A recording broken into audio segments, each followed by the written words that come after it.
અંતિમ માંગણી એ છે કે પ્રભુ મારે મુક્તિ નથી જોઈતી, બીજો જન્મ મને મળે, પણ મૃત્યુ ધન્ય છે. જેમાં મૃત્યુ દેખાય એમાં ભગવાન દેખાય. લાડી વાળી અને ગાડી લઈ લો એટલાથી પૂરું ન થઈ ગયું છે. દીકરાઓને ધૈર્ય શીખવવું પડે છે,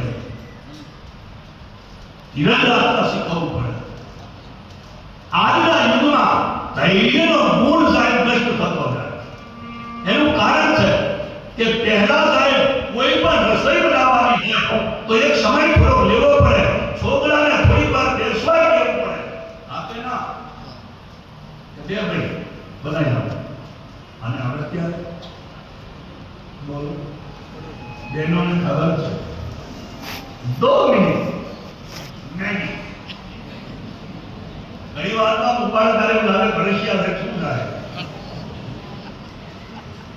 અને ના ખાવાના ખોરાક આ દીકરાઓને પીરસવામાં મોટો રોલ માનવ. દીકરાઓને સાહેબ ખબર જ નથી હોતી કોઈ સ્વાદની, પણ આપણે સાહેબ એ પ્રમાણે લઈ જઈએ અને સ્વાદ પાડીએ, પછી દીકરો એ તરફ જાય. મૂળ તો સ્ત્રી પ્રમાદી થતી જાય છે. રસોડામાં સાહેબ એને રસોઈ કરવાનો કંટાળો આવે. ચીટિયું વગાડીને ખીચડી પતંગ ખાઈ ગયો, એ તો હાર ખીચડી. પણ મેગી, પીઝા, બર્ગર,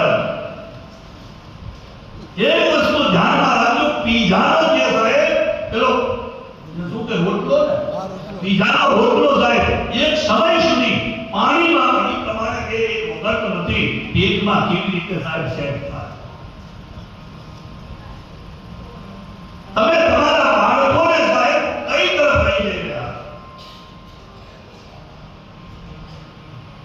ખોરાકની બાબતમાં સાહેબ ગમે તેવો ખોરાક તમારા બાળકોને ખવડાવો, ગમે તેવું ખાશો નહીં.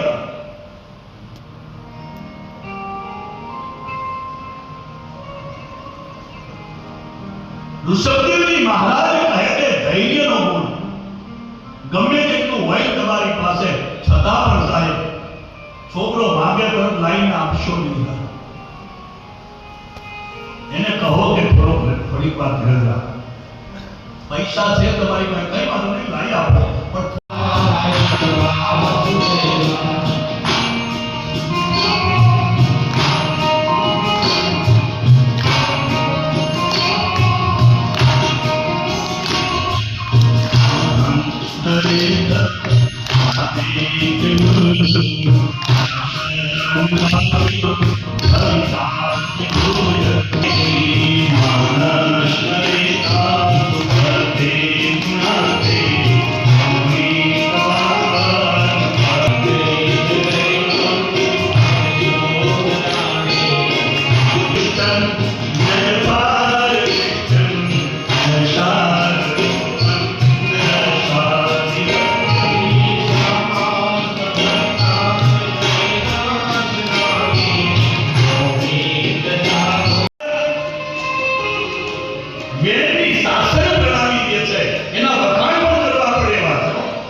રાજ્યની સંપત્તિ ક્યાં વધારે વપરાય છે એનું લિસ્ટ મંગાવ્યું. આચરવાના જે થાય છે એમાં રૂપિયો વધારે પેલા દશાને આપણે આચરવા, અને નાનાને આચરવામાં તો સાહેબ પાછું ઓછો ખર્ચો થાય.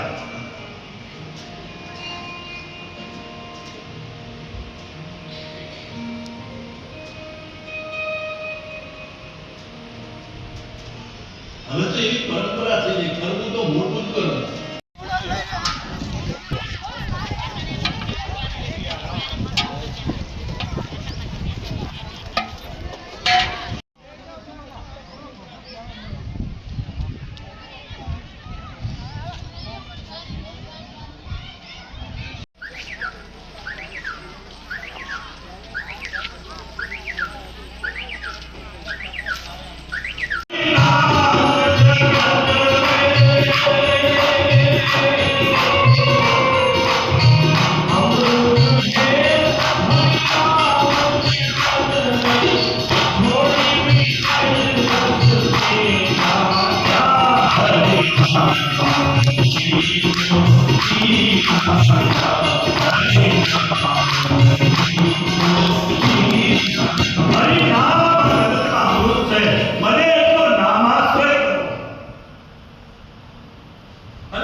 સેવક છે ત્યાં ગાય માતાને કેમ સાચવવી એની પાસે ફરજ છે.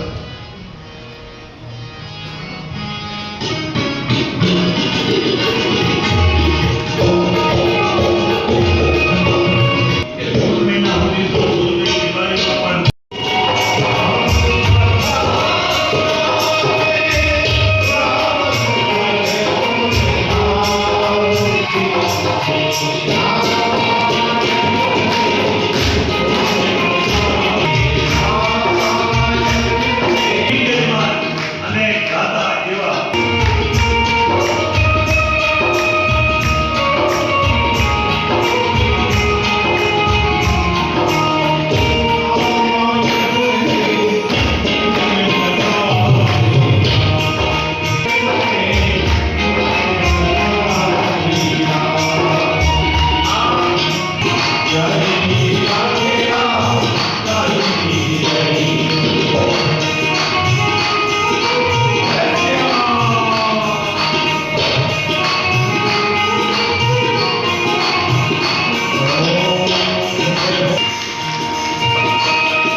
અમને લાભ આપે છે વ્યાસદાની પર બેસવા અને 2 ટાઈમની જ કથા હોય દિવસમાં કોઈ ફરવા જાય નહીં પછી પાછળ એક દિવસ આપ્યો હોય એમાં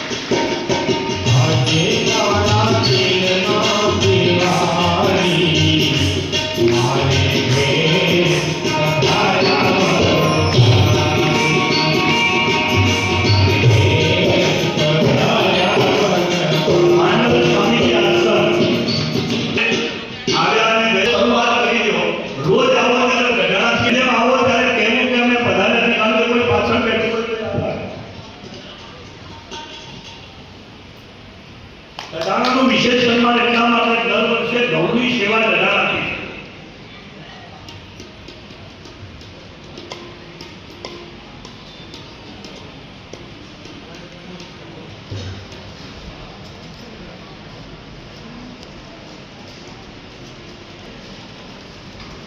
રસિકભાઈ અને એને કારણે આવતી કથા અલગ અલગ બીજથી કચ્છમાં મળવા જઈ રહી કલ્યાણપુરાથી રંજનબેન અને કાડોમાં કમળ ફેરવી દીધું.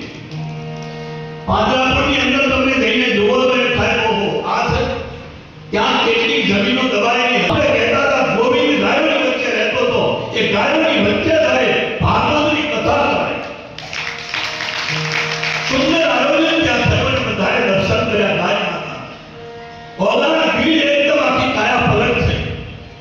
એમાં ગિરીશભાઈનો સહયોગ મળ્યો, સમર્થ મહાજનવાળા ગિરીશભાઈનો સહયોગ મળ્યો, સરકારનો સહયોગ મળ્યો અને સુંદર એવું નંદન વન બન્યું. પંકજભાઈનો તો વિચાર છે, પણ મારો પણ વિચાર ખરો સાહેબ કે થઈ ગઈ પણ વાવાડ મીડમાં સાહેબ કથા અને એવું સુંદર આયોજન. એટલે પંકજભાઈ ગાંધી ઉપસ્થિત છે ત્યારે આપણે જ્યાં સુધી સન્માન થાય ત્યાં સુધી એક પણ વ્યક્તિ તાળી ન રાખે. ગૌ ભક્તિની વાતો સાંભળી છે, ગૌ સેવાની વાતો સાંભળી છે, પણ ગૌ સેવા માટે પોતાનું સમર્પિત કરે એવો એક વ્યક્તિ ઉપસ્થિત અને એમની સાથે આ કાર્યક્રમમાં અલ્પાહારના દાતા પણ છે. અહીં આગળ આપણે સન્માનિત કરવા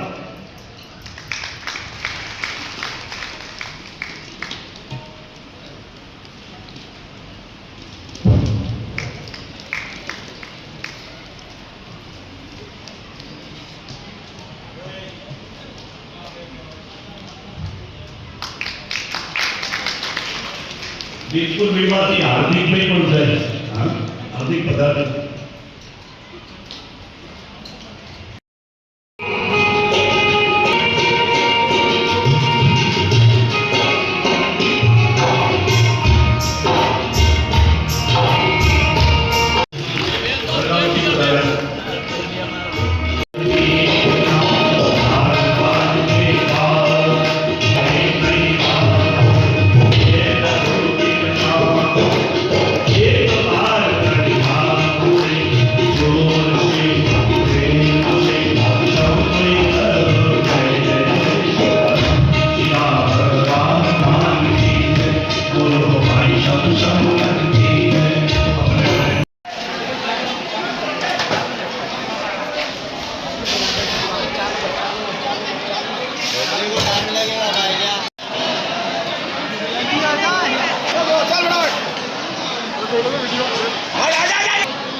જો સમજ કેળવશો તો જીવનના વ્યવહારમાં બહુ કામમાં લાગશે.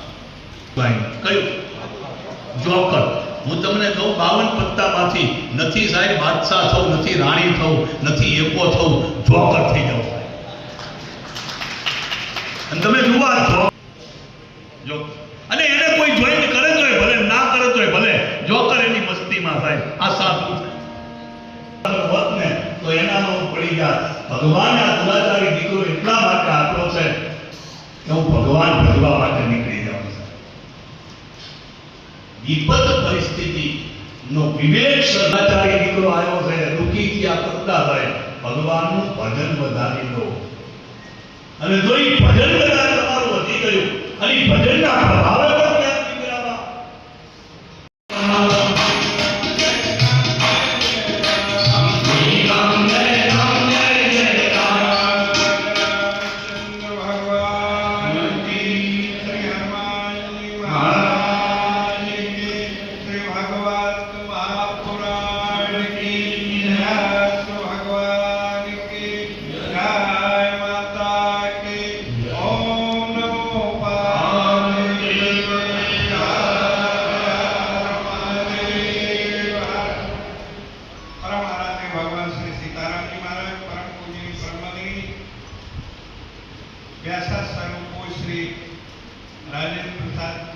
शास्त्री महाराज,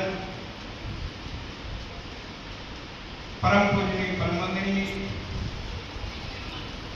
परम गौभाग सनातन धर्म માટે જેમનું જીવન સમર્પણ છે એવા નિડર વક્તા પરમ પૂજની પરમવંદનીય શ્રી ચેતન પ્રભુ મહારાજ, મારી સાથે પધારેલા મોદી સાહેબ, આ કથાના મુખ્ય યજમાન શ્રી, સમસ્ત ભોજનદાતા, દરેક યજમાનો, ખાસ એમને વંદન કરું છું. આ ભૂમિના દાતા એટલી 7 પેઢી વાસ્તવિક તરી ગઈ છે. ઉપરથી જે પૂર્વજો આપના આશીર્વાદ આપતા હશે કે ભૂમિ દાન મહાન દાન और भूमि કેવી જગ્યાએ દાન મેં આપવાની, કયા હેતુથી આપવાની, એ તમે વાસ્તવિક સરસ ચુનાવ કરેલા છે. એવા ભૂમિદાતા વસાઈથી પધારેલા કટાવધામના સેવકો,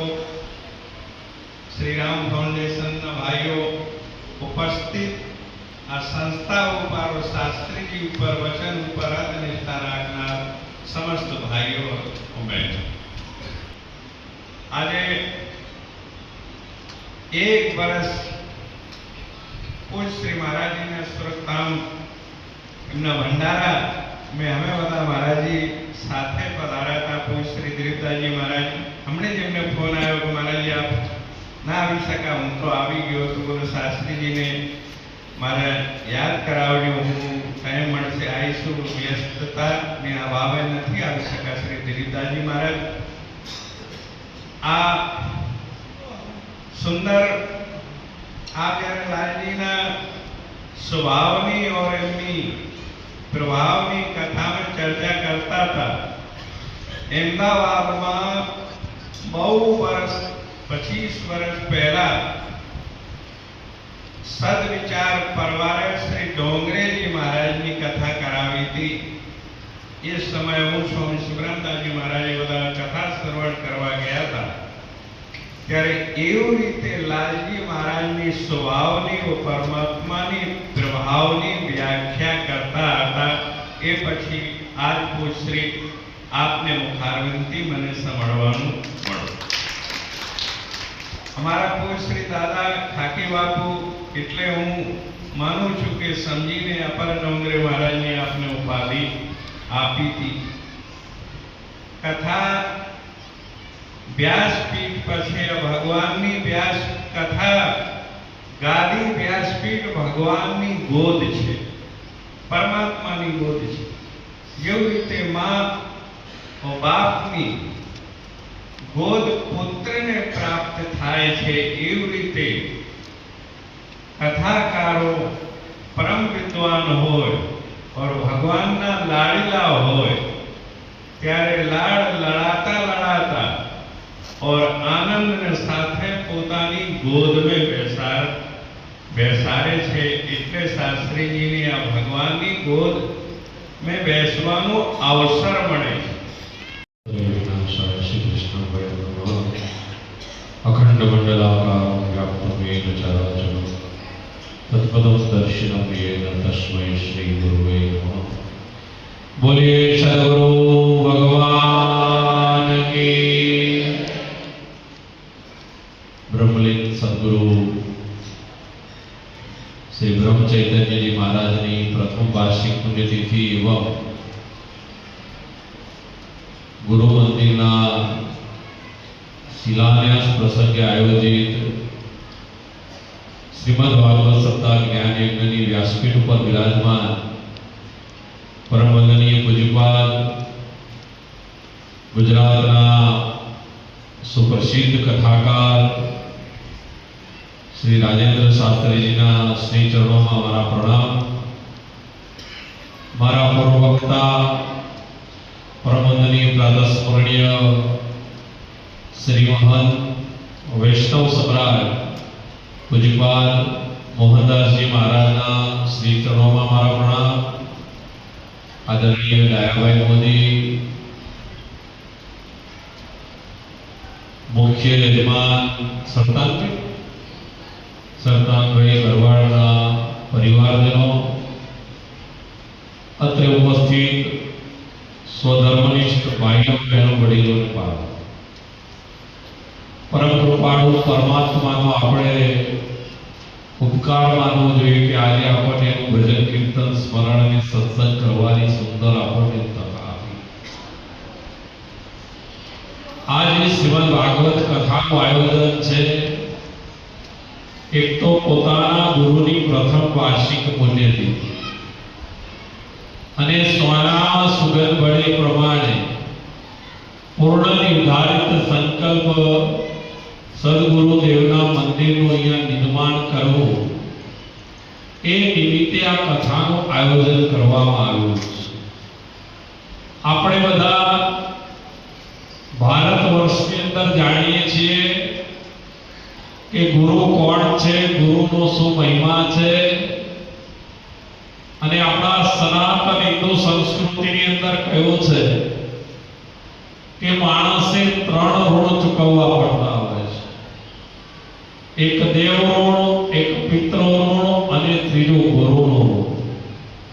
અને આજે આ પ્રથમ વાર્ષિક પુણ્યતિથિએ તમે જોજો આ દેશની અંદર જે કોઈ મહાન પુરુષો થઈ ગયા, મહાન નેતાઓ થઈ ગયા, એમની પુણ્યતિથિ નથી ઉજવાતી, એમની તારીખ પ્રમાણે હંમેશા ઉજવાતું હોય છે. ગાંધીજી તો કે 2 ઓક્ટોબર, સરદાર વલ્લભભાઈ પટેલ તો કે 31 ઓક્ટોબર. તો આ મહાન પુરુષોની તારીખ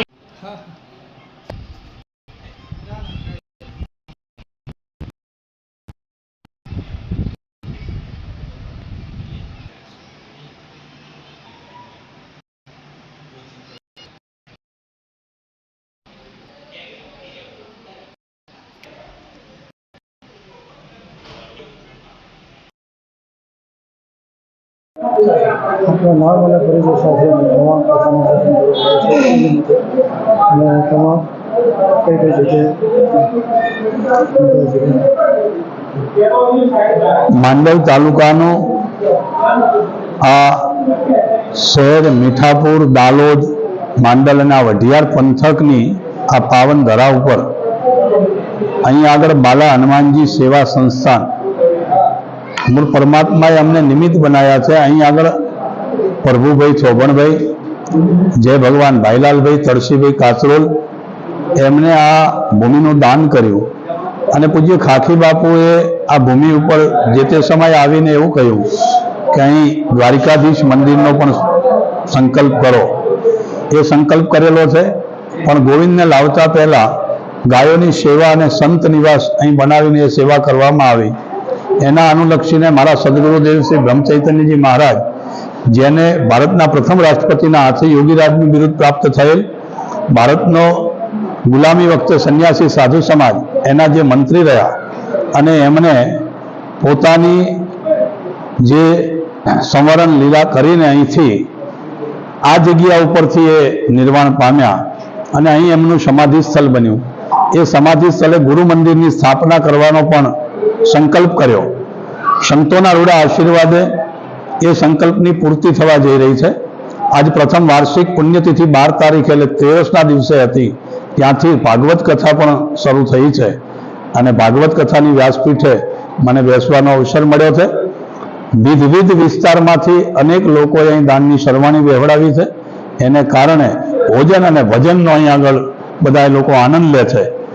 તારીખ 16ના દિવસે અહીં આગળ ગુરુ મંદિરના શિલાન્યાસ વિધિનો પણ સુંદર પ્રસંગ યોજાશે અને પછી ભગવાન જેવું બનાવડાવશે એવું પણ ગુરુ મંદિર અહીં આગળ બનાવવાનો વિચાર છે. હનુમાનજી મંદિરો બનશે, દ્વારકાધીશ મંદિર બનશે અને અહીં આગળ એક સંકલ્પ કર્યો છે કે સુંદર યજ્ઞશાળા બનાવીને, જેમ નૈમિષારણ્યમાં વ્યાસ ગાદીએ અમે જોઈને આવ્યા કે ત્યાં આગળ 365 દિવસ યજ્ઞ ચાલે છે, એટલે એવી યજ્ઞશાળા અહીં બનાવીને 365 દિવસ યજ્ઞ થાય એવો સંકલ્પ પણ આ કથામાં કરીએ છીએ, જે આવતા વર્ષ સુધીમાં એનો પાયો પણ નંખાઈ જાય એવી ભગવાનને પ્રાર્થના.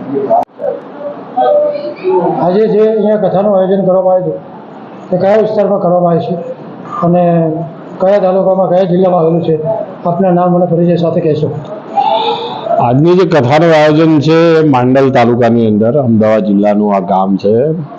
શ્રી બાલાજી હનુમાનના પવિત્ર સાનિધ્યની અંદર બ્રહ્મલીન પરમ પૂજ્ય બ્રહ્મ ચૈતન્યજી મહારાજની પ્રથમ વાર્ષિક પુણ્યતિથિ એવં ગુરુ મંદિરના શિલાન્યાસ નિમિત્તે પરમ વંદનીય પૂજ્યપાદ ગુજરાતના સુપ્રસિદ્ધ કથાકાર શ્રી રાજેન્દ્ર શાસ્ત્રીજીની વ્યાસપીઠે આ શ્રીમદ ભાગવત કથાનું આયોજન કરવામાં આવ્યું છે. સનાતન હિન્દુ સંસ્કૃતિની અંદર આપણે બધા ગુરુનો મહિમા જાણીએ છીએ, ગુરુ એ આપણા પથદર્શક છે, માર્ગદર્શક છે. અને આપણા સનાતન ધર્મમાં 3 ઋણની વાત કરી છે: દેવ ઋણ, પિતૃ ઋણ અને ઋષિ ઋણ. ઋષિ એટલે કે આપણા ગુરુ ને 3નું ઋણ આપણે ચૂકવવું પડે. આજે આનંદની એ વાત છે કે જેમના માર્ગદર્શનથી, જેમના ઉપદેશથી, જેમની નિશ્રાની અંદર આ સત્સંગનો જે લાભ મળ્યો છે, અને પૂજ્ય રાજેન્દ્ર શાસ્ત્રીજી એ આપણે જાણીએ છીએ કે ભાગવત કથા દ્વારા, રામકથા દ્વારા સમગ્ર ગુજરાત અને ગુજરાતની બહાર હર હંમેશ સનાતન ધર્મનો પ્રચાર પ્રસાર કરે છે. અહીંયા જે નિમિત્તે કથાનું આયોજન થયું છે, આપણે પરમ કૃપાળુ પરમાત્માને પ્રાર્થના કરીએ, શ્રી બાલાજી હનુમાનને પ્રાર્થના કરીએ કે એમનું જે દિવ્ય સંકલ્પ છે એ સંકલ્પ ભગવાન પરિપૂર્ણ કરે.